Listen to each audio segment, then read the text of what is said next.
이 한미 방위비변 분담금 협상이 타결됐다는 뉴스 뭐 며칠 전에 속보로 들어와서 뭐 어떤 내용으로 타결됐을까라는 너무 궁금증을 저희가 가지고 있는데요.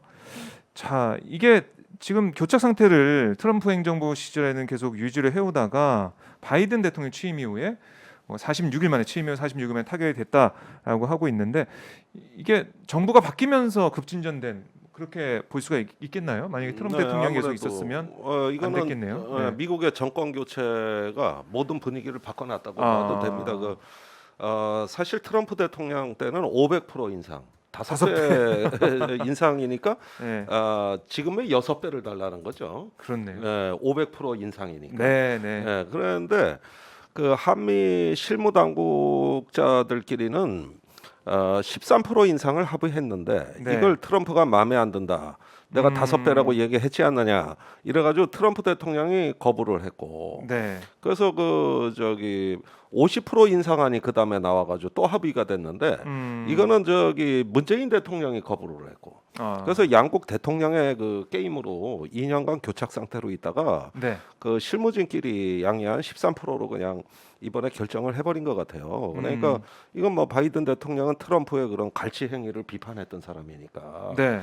그 뭐 13% 이런 것들에 대해 가지고 바이든 대통령은 마다할 이유가 없고 사실 적은 인상이 아니거든요. 13%. 13%면 꽤 많은 거예요. 주한미군은 줄어왔는데 네. 그러면 비용도 줄어야 정상인데 늘고 있는 거 아닙니까? 그러니까 그 갭이 커지는 거예요. 아. 일종의 갭 투자입니다. 갭 투자. 일종의 갭이 자꾸 커지면 갭 투자지. 이게 남는 돈이 얼만데. 네. 거기에다 평택기지 다 져줬죠. 아. 또 주한미군 전력 속속 빠져나갔어요. 뭐 아파치 헬기 대대도 빠져나가고 동두천에 있는 네. 화력 여단도 곧 철수한다는 거예요. 음. 그러니까 군수 지원할 것도 자꾸 줄어들고 있죠. 음. 거기에다가 이제 순환급무로 인해 가지고 28,500명이 주둔한다 그러지만 실제로 다 와 있는 것도 아니죠. 그러니까 실제로 주한미군이 한국에서 주둔비는 갈수록 줄어들게 돼 있는 거거든요. 네. 이 방위비 분담금 말고 모든 불편함 없이 다 해줬어요. 기지 줬죠, 항만 줬죠, 공항 줬죠. 그리고 이런 어떤 그 모든 이사 비용까지 다 줬으니 그러니까 방위비 분담금은 사실 줄여도 되는데 그걸 또 늘린단 말입니다. 이런 편의 다 13%. 봐주고 또 늘리는 거. 그러니까 네. 사실은 13%라면 굉장히 많이 오른 겁니다. 우리가 뭐 트럼프하고 비교해서 아이고 이 정도면 박수 칠 일 아닌가 이렇게 생각하실지 모르지만 착시 효과가 있는 것 같아요. 굉장히 많이 올려준 거예요. 어. 그래가지고 이 방위비 분담금을 이렇게 올려놓고 보니까 문제가 생긴 겁니다. 어디다 쓸 거냐? 어디다 쓸 거냐? 어디다 쓸 거냐고. 방위비 분담금 용처는 3개로 정해져 있어요. 네. 주한미군 고용원 인건비, 음. 그다음에 군사 건설비, 그다음에 군수 지원비 이 세 네. 가지 목적으로만 쓸 수 있는데 이 항목 갖고는 쓸 데가 없다고. 워낙 빤하니까. 그런데 돈은 늘어났단 말이에요. 그러니까 이런 부분들 때문에 네. 항목을 못 정하고 있는 거 아니냐. 아하. 총액은 정했는데 13% 인생으로. 네. 그러니까 어디다 13% 쓸지. 인상에다가 그걸 쓸 수 있는 항목을 정해야 되는데 그래야 이걸 준 그 근거가 있는 거 아닙니까? 네. 그러니까 이런 세부적인 사항은 합의가 안 되는 것 같아요. 그러니까 원칙적으로 총액만 합의하고 네. 나머지는 지금 아직도 베일에 가려져 있는 거예요. 그러게요. 이 정확한 내용은 안 나왔는데 대표님은 어떻게 보세요? 13% 인상한 아마 13% 인상이면은 1991년 이래로 최대 인상폭 아닌가요? 뭐 그게 이제 13%가 아직 공식 발표가 나지 아직 뭐 몇 퍼센트는 정확히 알 수는 네, 없지만 그 정도 될 거라고 우리가 예상을 하는 건데. 네.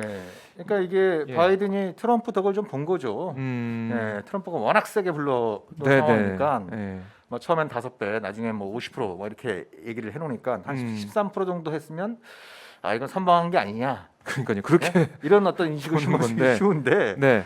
방금 전에 김종대 교수님도 말씀을 하셨지만 액수 자체도 중요하지만 더 중요한 건 용처예요. 어디다 쓸 이걸 것이냐? 어떻게 쓰냐. 정말 과거에도 타당하냐? 과거에도 보면은 그 방위분담금 잔뜩 올려주니까 네. 미국이 쓸 데가 없어갖고 이게 쌓아져 있죠.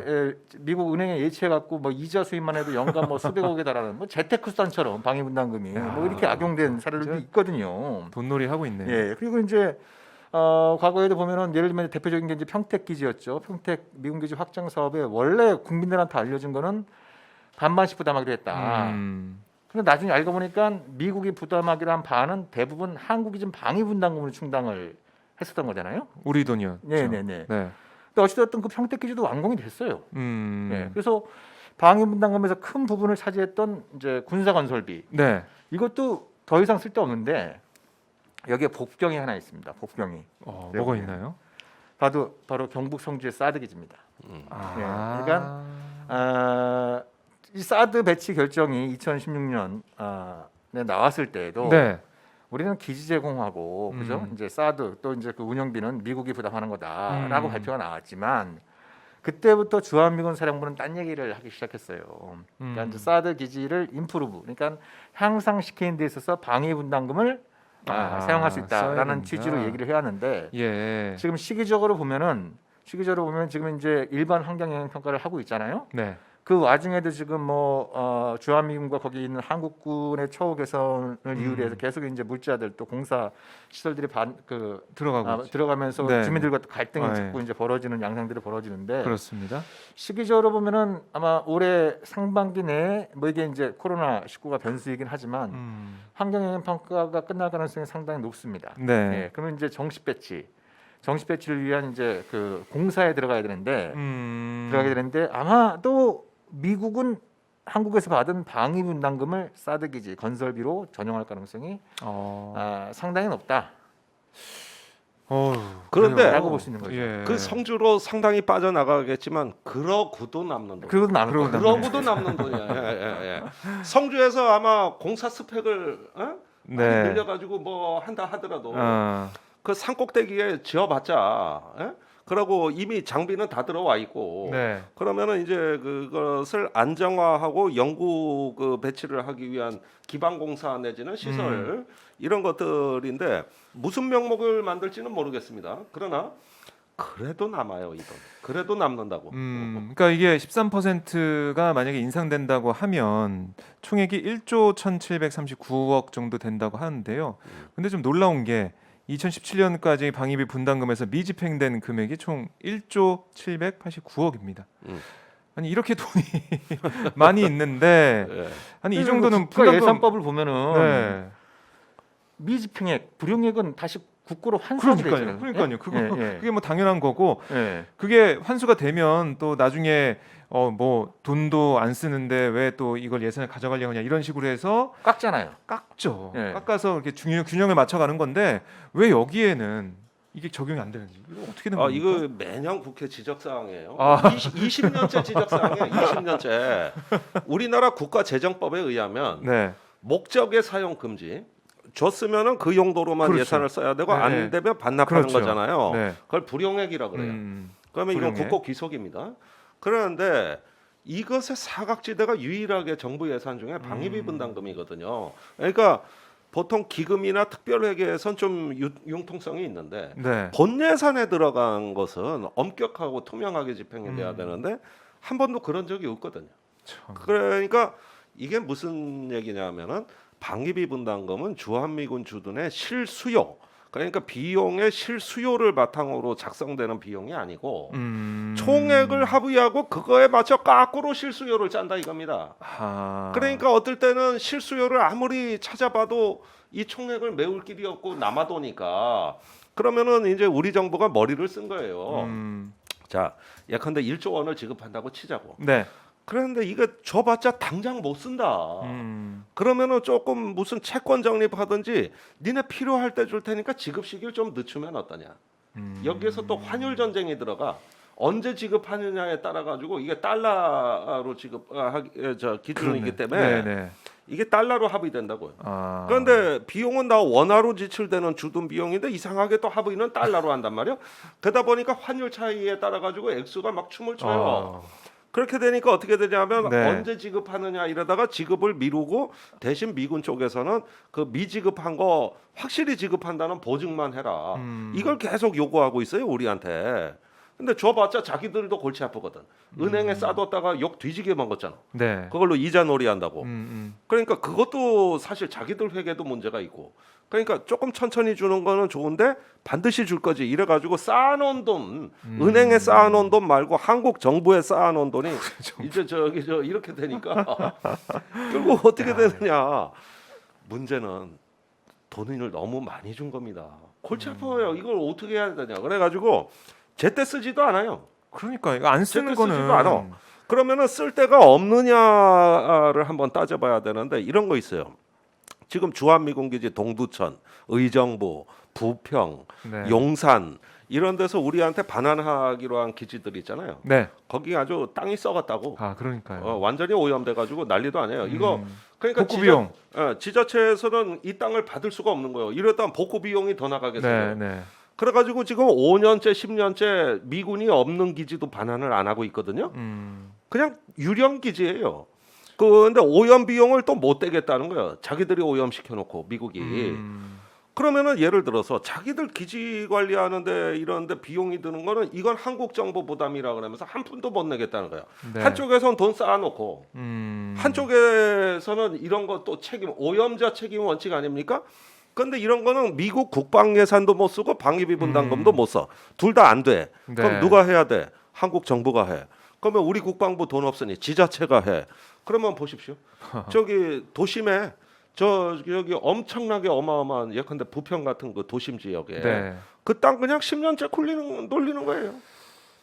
그러니까 엄청난 고통을 받아요 지자체는 또. 네. 그러니까 쓸 때는 이 한국 국민들을 위해서 쓸 수 있는 용처도 이렇게 많아요.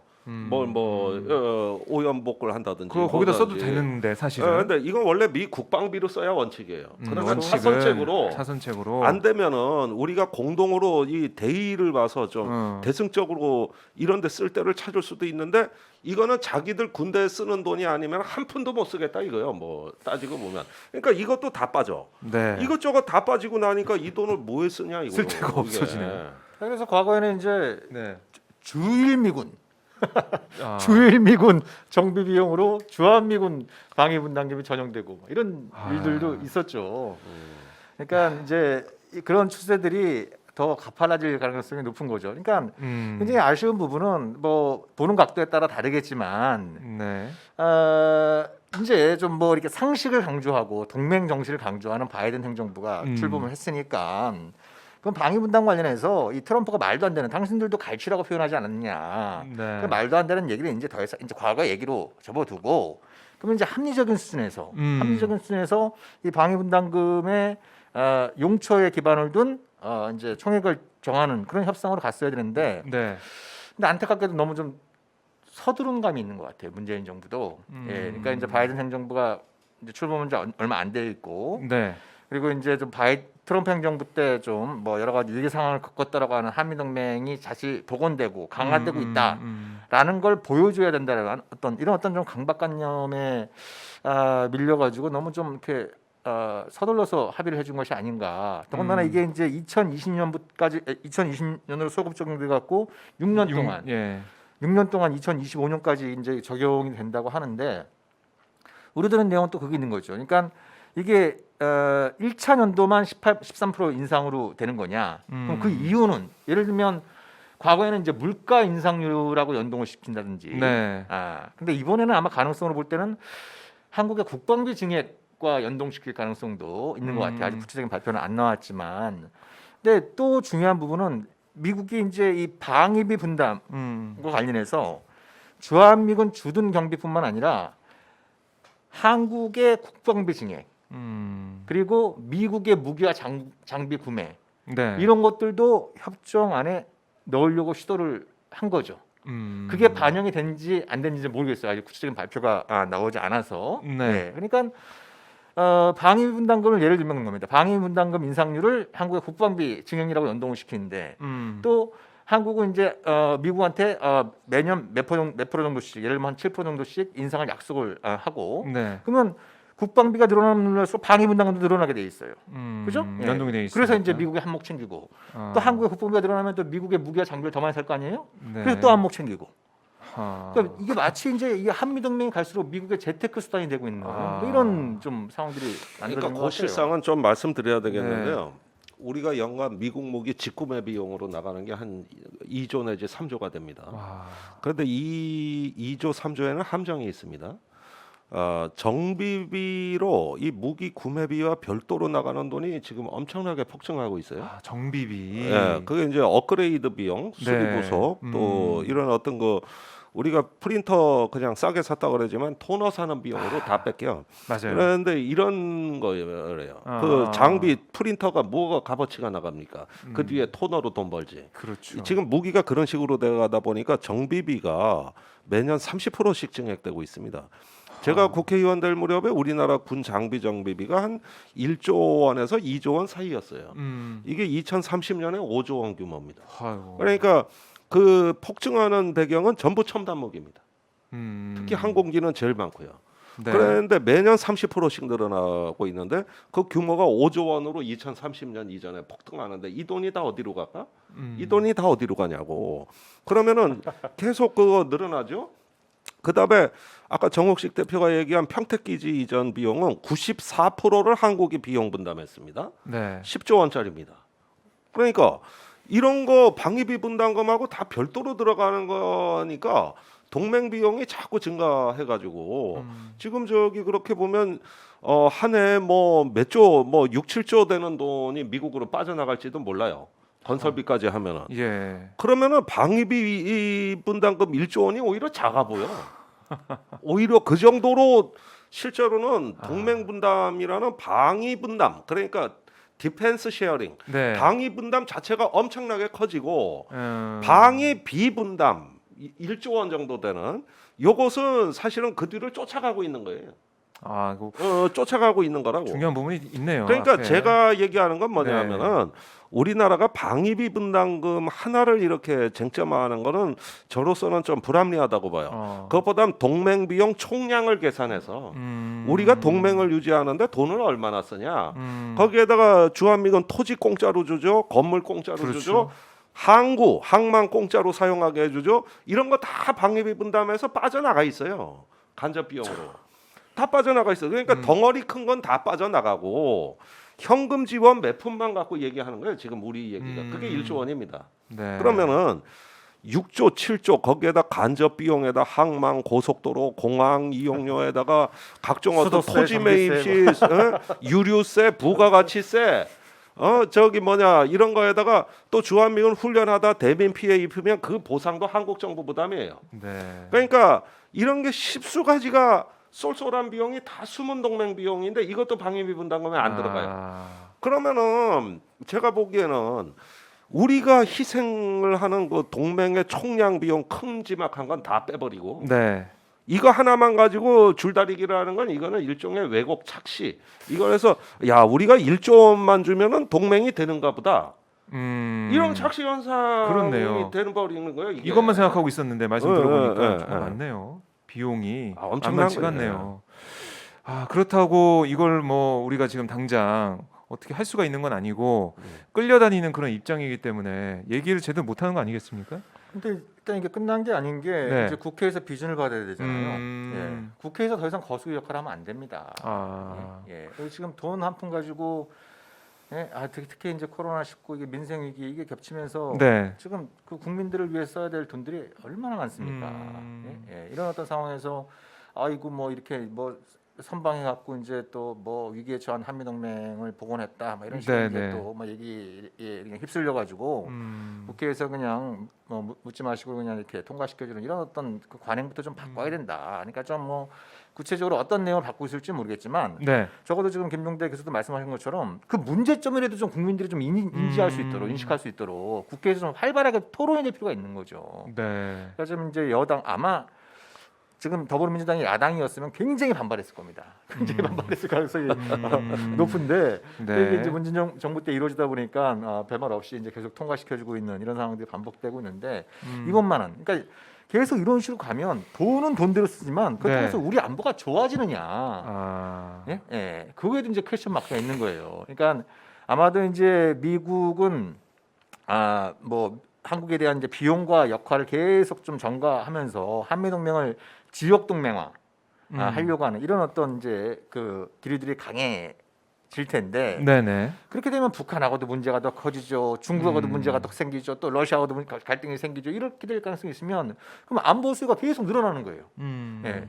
그러니까 우리 같은 나라에서 가장 현명한 가장 좋은 방식의 안보는 안보 수요를 줄여나가는 거잖아요. 그렇죠? 안보 그렇죠. 수요를 가능하면 네네. 줄여나가는 방식으로 해야 되는데 이런 방식으로 이제 자꾸 동맹이 왜곡된 형태로 강화되다 보면은 안보 수요가 늘어나게 되고 예. 그럼 우리는 이제 더더욱 또 허리 또 졸라매야 되고 예. 미국은 여러 가지 유무형의 또 이익을 얻어가고 이런 문제를 좀 시정하기 위해서라도 이번에 국회에서 한번 제대로 토론이라도 좀 해보셔라. 자, 그걸 좀 강조하고 싶습니다. 네네. 한 가지 이 통계는 꼭 말씀드리고 네. 싶네요. 그러면 우리가 주한미군을 지원한다는 것을 한번 외형적으로 대체적인 그 규모를 알기 쉽게 좀 설명을 해드릴게요. 자, 기지 다 져주고, 그 다음에 뭔가 편의 비용 다 대주고, 네. 그 다음에 2만여 명의 1조 1,700억 정도를 현금으로 지원한다는 건 주한미군 1인당 5천만 원입니다. 그렇죠? 그러네. 나눠 보면. 주한미군. 네. 그러니까 시설 뭐 이런 거 다 빼고. 그러니까 강남에 타워 팰리스 아파트 사주고 거기에 생활비로 1인당 5천만 원씩 주는 거예요. 예? 그게 그 5천만 원이 방위비 분담금이에요. 네. 이미 뭐 최고급 아파트 져준 거 빼놓고도 얘기해요. 그렇게 하면은 주한미군이 그 저기 본국에서 받는 월급이 있을 거 아니에요. 거기다가 이제 플러스가 되는 거예요. 그러면 네. 이런 것들을 해가지고 어떻게 되느냐? 황제주든 황제주든. 사실 보십시오. 주한미군이 한국에 부임하면 네. 위험수당이 나와요. 또 월급에다가 최전선이. 보면. 위험수당이 네, 나온다고. 거기에다가 와봐. 병원, 학교, 골프장, 상가, 뭐 극장, 거기에다 애들 학교, 네. 모든 위락시설이 다 되는 8만 5천 명이 살 수 있는 평택의 신도시 하나를 져준 거라고. 말이 최전방이지 저 후방에 안락한 데는. 그러니까 세계 최대 규모의 미국의 해외 육군 기지예요. 평택 기지가 세계 최대 최고의. 최고로 현대화된. 예. 그래서 이번에 트럼프가 지었으니까. 거기에다가 평택에 기지 가 보니까 그 기지 안에 들어가면 전 세계 음식을 다 먹을 수 있어. 한식, 그래요. 양식, 이슬람 음식, 프랑스 음식. 원래 잘 돼 가장 있잖아요. 세계화된 도시예요. 가장 세계화된 도시야. 거기에다가 뉴올리언즈 사태 때 이게 젖어가지고 500년 홍수에 대비할 수 있는 말하자면 거룩하게 쌓아올린 땅입니다. 이게 말하자면은 모세의 그 산상수훈 그 성경에 나오는 언덕 위에 빛나는 도시. 그 미국의 이미지에 딱 맞아 떨어지는 데가 바로 평택 미군 기지요. 거기에다가 만들어놨네요. 예, 그렇게 만들어 놓은 거예요. 그러니까 그거 이미 있는 기지에 확장만 해주는데 10조 원 들었다니까. 그 신도시라고 신도시. 예. 그 2018년 11월 달에 왜 트럼프가 한국 방문하면서 네. 그때 이제 트럼프가 이제 방위 분담금 얘기하고 무기 더 사가라 막 이런 얘기들 막 이제 할 것 같으니까 주한미군 사령관이 그래서 좀 일반의 양심이 있으니까 헬기로 이제 쭉 평택 기지를 쭉 보여줬어요 트럼프한테. 그러면서 이제 야 이 돈을 90% 이상 한국이 냈다. 그럼 이제 그런 말을 직접 안 했지만 이제 속으로 이제 그런 걸 좀 깨달으라는 거였죠. 당신들 양심이 있으면 양심이 있으면 한국이 이렇게 엄청난 기지를 대부분 다 한국 돈 들여서 우리를 위해서 이제 지어준 거니까 좀 양심껏 좀 하셔 이런 얘기를 갖다 이제 속마음을 갖고 있지 않았겠어요? 근데 네. 트럼프의 반응은 어떠냐면 네. 봐라 한국이 이렇게 멋진 기지를 지어줄 정도로 이미 부자 나라가 됐다. 그러니까 돈 더 받을 수 있다. 무기 더 팔 수 있다. 이런 거였어요. 근데 이게 뭐 같은 그러니까 사안을 트럼프 보면 이게. 때의 네. 트럼프는 이제 아예 그냥 노골적으로 갈취를 하려고 했던 이런 미국의 대통령이었다면 바이든 행정부는 굉장히 점잖은 방식으로 점잖은 동맹을 방식으로 중요시한다고 자기들의 하니까요. 이속을 챙길 가능성이 상당히 좀 높아지고 있는 거죠. 다른 그런 측면에서 스타일이죠. 굉장히 좀 안타까운 타결 결과죠. 안타까운 거죠. 씁쓸하죠. 오늘 사실 방송 보시는 분들도 아니 방위비 분담금 협상이 타결됐고 뭐 잘 풀려가고 있구나 생각을 했는데 그건 그냥 빙산의 일각이고 그 밑에 더 거대한 빙산이 있는 그런 상황인데 저도 지금 머리를 뭘로 한 대 맞은 것처럼 몰랐던 사실 그다음에 들여다봐야 될 그런 이면을 오늘 또 이 두 전문가들한테 들어볼 수가 있었습니다. 자, 이거는 뭐 저희 계속 분담금 구체적인 얘기 나오면 더 나눠보도록 하고요.